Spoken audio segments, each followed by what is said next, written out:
dirt, mold, water under the paddles. For many years the water was getting inside and staying there. The problem is that places were completely black. To pump out, inspect the hull and clean everything inside, we'll have to dismantle all the furniture and cut out part of the floor. And later we'll build a new, more comfortable interior. Subscribe to the channel to see how the boat changes. And I change with her. Hey there, I'm Vita. Let's go to work.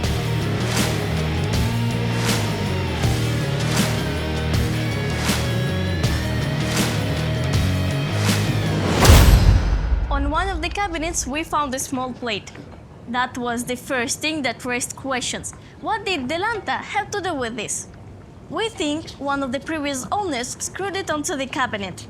It had the boat's name on it and maybe the place where she used to stay. Probably it was a memory of his old boat, and now it's part of my story too. The work turned out to be harder than I thought. I felt awful. The drill kept slipping from the screws because I couldn't press it properly. Huge cockroaches crawled out of every corner. They later haunted me in nightmares.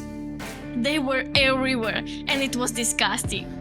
To unscrew something, the boat forced me into positions I never thought my body could bend into. And all of this in unbearable heat. Under the Spanish sun, the boat turned into an oven. Inside there was no air to breathe, and I felt like a rotisserie chicken. This was where the romance completely crumbled. Welcome to yachting. This is your initiation as a captain, my dad said.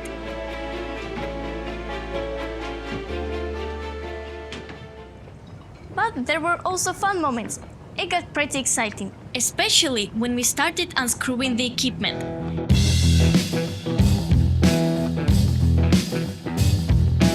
There was a radio made in Denmark in the late 80s. We can't really use it anymore for many reasons, and the way released it probably doesn't even work, although who knows.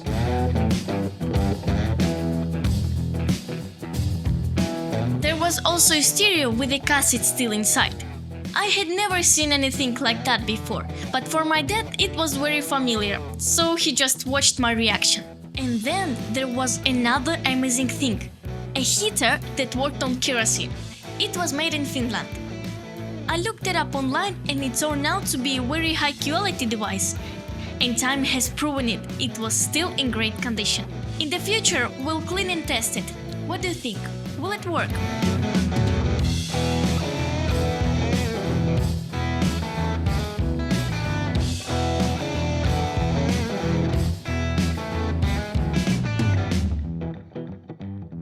One of the good things about this boat is that the furniture wasn't built into her structure. Most of the wooden parts were just screwed and rather they glued. That made the job a lot easier. We got to the kitchen, and the first thing we decided to remove was the stove. The frame and pot holders were stainless steel, so we decided to keep them. But what about the stove itself? Visually, it looked fine, with the burners and trays still inside. On the one hand, we wanted to replace it with an electric one. It's safer and you don't need to buy gas.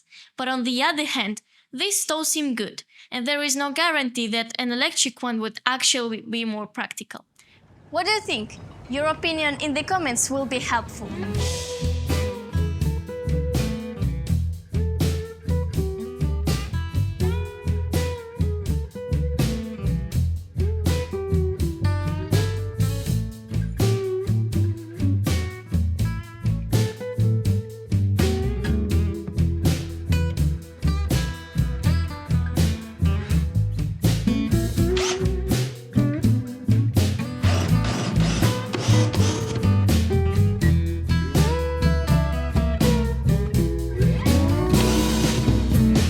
Honestly, I can't wait to finally have my big kitchen. I really want to start cooking and baking pies and cakes. I love them so much.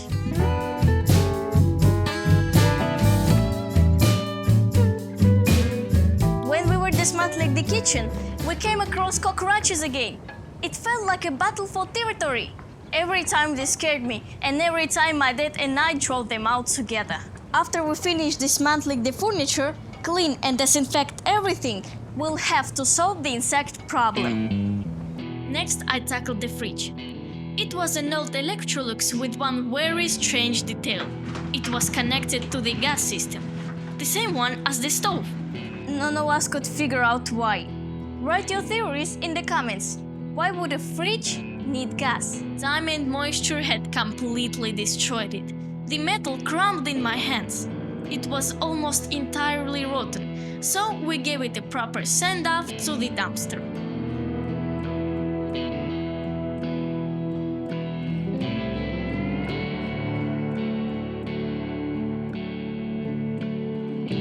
We decided it would be easier to remove the kitchen as a whole unit and then dismantle it. But that turned out to be no simple task. German strength and quality resisted our every effort. The only thing we managed to take out intact was the sink, and that too was something unique. It was made at the Della shipyard. The thing is, they had the equipment to manufacture all plastic details themselves. Impressive, right? That's why there are so many custom plastic details on the boat. But the kitchen refused to come apart, and now we've got a new problem. Will it fit through the hatch?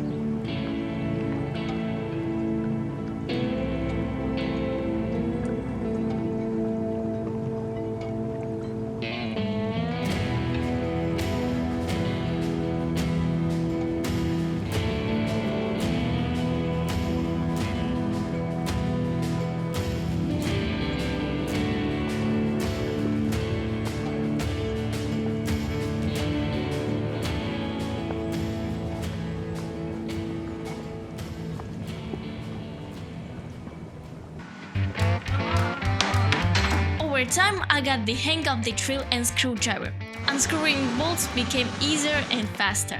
The cockroaches either hid from the noise in other cabins or simply realized who the boss was. Thanks to a kind guy who lent us an air conditioner, things got much easier.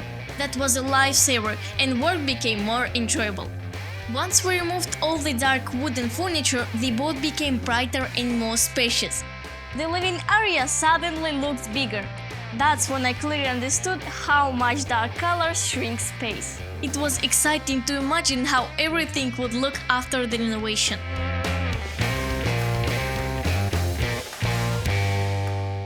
In the living area, there was just one last thing still attached: the toilet. We needed to remove another wall, unscrew the toilet, and then we could finally start cleaning. After 3 years of living on the boat, we realized the most important things are a large, comfortable kitchen and a spacious bedroom with a shower. That's why we plan to expand the bedroom and move the kitchen to the port side. But that's for the future. For now, we're happy that the hull has no damage, no seawater leaks, and the mast fittings are in perfect condition. Everyone who knows this model says she's a very strong boat, and it's true. Her hull is thick and solid, and the quality is felt everywhere. But there were also things that puzzled us. They seemed illogical, or maybe she just wasn't built to handle such challenges. Want to hear about that? I'll tell you in the next part.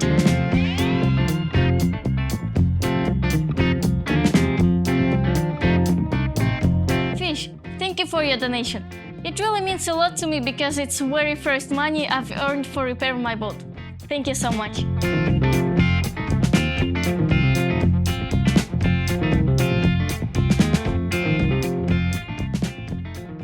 In every section under the floor there was water.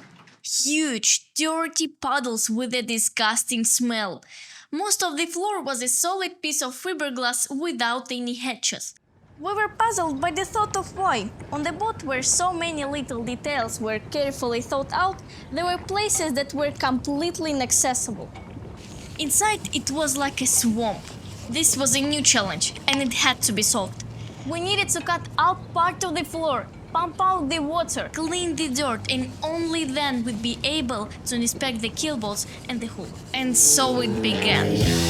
Sparkling dust in the air, a nasty smell. Until then, I had never worked with fiberglass, and I already didn't like it. But I understood that I had to learn.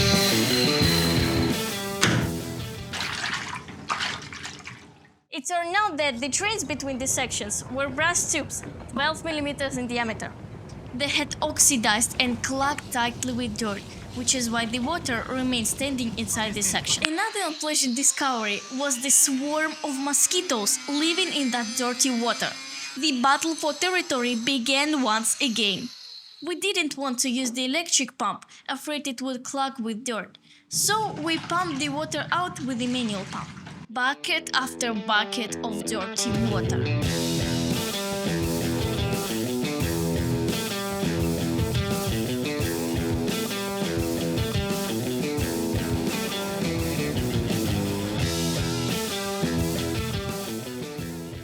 What was encouraging is that it wasn't seawater, which meant the hull was intact. And then came the most troubling question. What condition were the keelboats in? If they had rotted away, it would be a huge and expensive problem. Finally, under a layer of dirt, 8 rusty lumps of metal appeared, where the keelboats were supposed to be. I didn't want to believe this problem had fallen on me.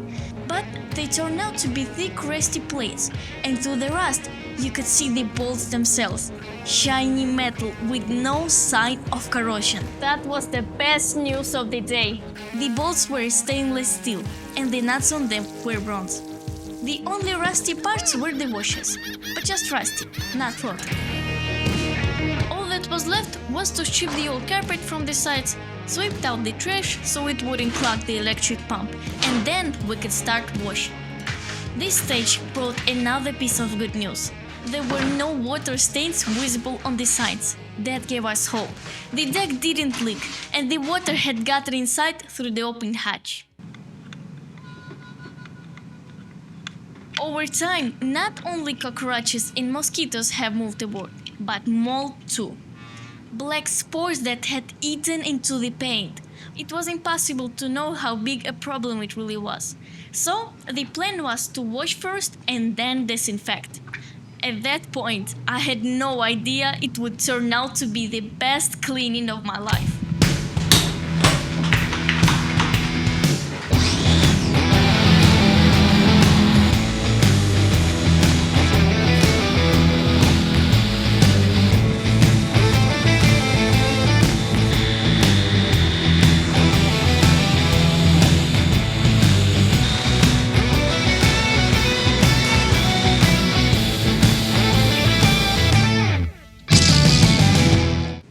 The pressure washer wasn't strong enough to damage the paint, but it was perfect for removing layers of dirt.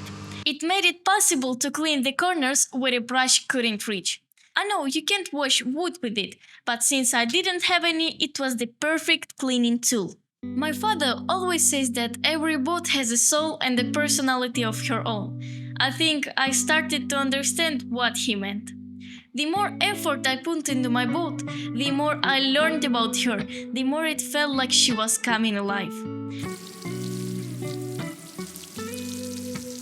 Fortunately, there wasn't too much mold, but it was there, and it needed to go. If you know a way to get rid of it easily and forever, write to me in the comments. I'll be glad for good advice. My father took on cleaning the toilet. And it was funny to watch how, even with one wall missing, he still didn't fit in there.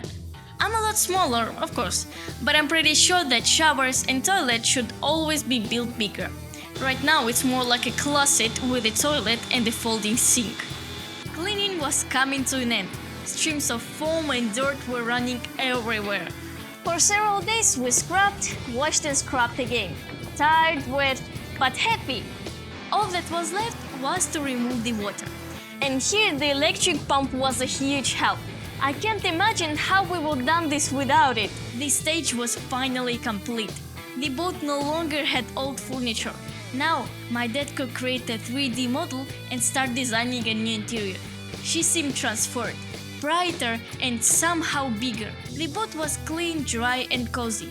She already felt like a place where you wanted to spend time. The questions about the hull and keelboats had been answered. There wasn't a single corner left that I didn't know. Cleaning turned out to be the best way to study her. Thank you for watching until the end. If you enjoyed this video, you can support me with a small donation. Even a couple of dollars helps a lot. It allows me to buy materials and create more interesting videos about restoring my boat. For many years Many of the... See you!